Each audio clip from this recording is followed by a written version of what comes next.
He will be involved. He will do things like slimming down the monarchy, like you said. I think he recognizes that this is a different world. Well, congratulations on this brand new documentary. I absolutely loved it. I loved Diana in your own words, and I absolutely loved this format and how you went about this. So what made you want to do King Charles in his own words?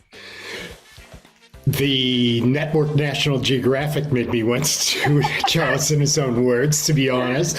The way it came about was when the Queen passed last year. We started talking about, who is Charles? Who is he really as a man, as a person behind the scenes? He's kind of painted with a very broad brush in the media, and it's hard to really get to know him. And so fortunately for us, because we've done Diana in her own words, we did Being the Queen, somehow an American producer from, in the United States winds up doing all of the royals shows for them. And I think that gives us an advantage, actually, because we're looking as outsiders looking in. So they said, how would you do that? How would you get inside Charles's head? And what we wound up doing and what the show became is we went through hundreds, if not 1,000 hours of media from his entire life and piecing together a narrative of the major topics in his life that have affected who he is, how he has reacted to things.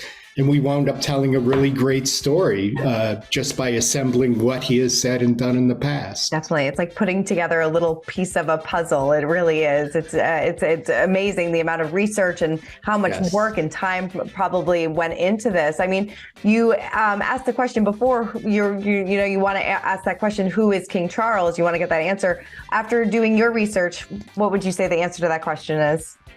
He's much more complicated than I thought. To be honest, there's more there than I thought. Even after having done Diana in her own words and Being the Queen, I really didn't have a grasp of who he was.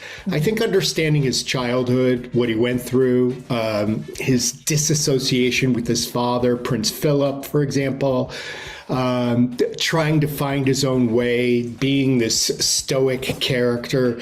But then somehow he manages to, as you saw in the film, he has a tremendous sense of humor at a very young age. He's doing all of these comedy skits while he's at Cambridge, and he's actually very funny, and he has this great sense of humor on top of it.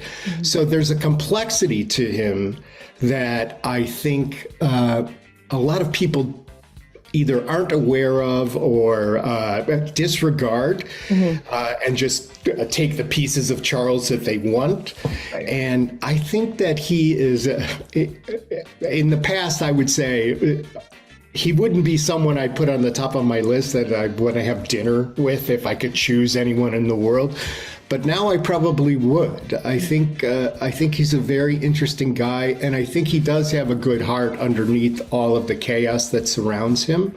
And it's going to be interesting to see what he does after May 6th when he's officially coronated. Right. No, I agree with you. You're pleasantly surprised at how complex he is. And, for somebody that's born into privilege like him, he can kind of, just kind of roll with it if he wanted to. But it seems like, he is very passionate about certain topics when it comes to the environment, when it comes to architecture. And I think probably a lot of people don't realize that maybe how much he does influence government policy too.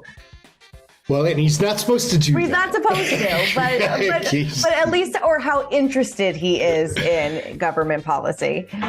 And, that came from, that was another surprise. This thing is filled with surprises. And I'm not saying that just because we made it, but it just is. When he became the Prince of Wales at age 19, and he had to deal with a lot of controversy at the time, but he winds up going on this tour of Wales and learning about the environment. I love this interview he did with this old farmer, this Welsh farmer. So, I mean, nobody's seen that interview, and it's fat. He's interviewing the farmer, learning about the environment and trees, and he gets this passion after being a part of Wales at age 19 for things like the environment. And then that expands out to architecture and how people live their lives, rich versus poor. The problem is, as a royal, as you know, they have this constitutional monarchy that says the royals are not supposed to interfere. Okay. But as your listeners and viewers will learn, throughout his life he's interfered. He's either done it very publicly or he's done it back channel. There's this, I didn't really know much about these things called the spider letters that he was sending to members of parliament to try and influence them on various aspects of how the government was enacting policies, especially during the Iraq War. They're called the spider letters because his handwriting resembles that of a black spider. Go figure. That's the British press for you. Right. But he's very passionate, and I don't know how. That's an interesting point you bring up. How will he balance his passion? It's one thing to be the Prince of Wales. It's another thing to be the King of England. And now you carry a much bigger club. And is he going to use that in ways that the monarchy is not supposed to be using? Right. Yeah. It will be very interesting to see how he changes things. I mean, he is already changing things, slimming down the monarchy a bit. Correct. And, kind of moving in a different direction. And, it'll be interesting to see how he uses his voice going forward and how it changes.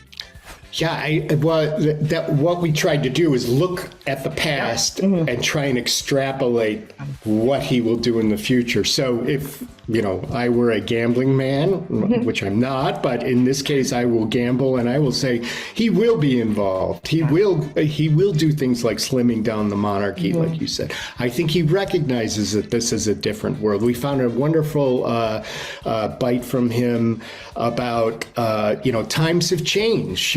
This isn't what my mother went through for the last 70 years. He does recognize that it's a different world in which he is becoming king. And I think he's going to roll with that. And I think he's smart to do it because otherwise it does start to feel very staid and dusty and musty and, not quite what the 21st century looks like anymore. Definitely. There's one thing about, I love the tradition of it. I like going over there and experiencing the palace and the guards and the hats and everything else that goes with it. But we do live in a very modern, different world. And I think in order for the monarchy, I think he recognizes in order for him to do what he wants, he's very, you just gave me an idea. He's very calculating. Yes. I mean, he plays the long game. I mean, look at his relationship with Camilla. I didn't know they had met in 1970.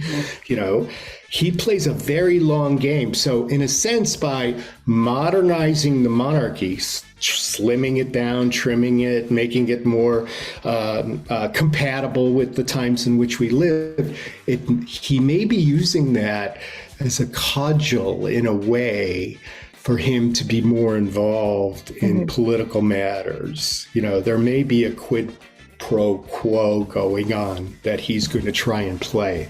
Definitely. I wouldn't be surprised. For more news content and exclusive interviews, make sure to hit the sub, like, and bell button down below and visit usmagazine.com.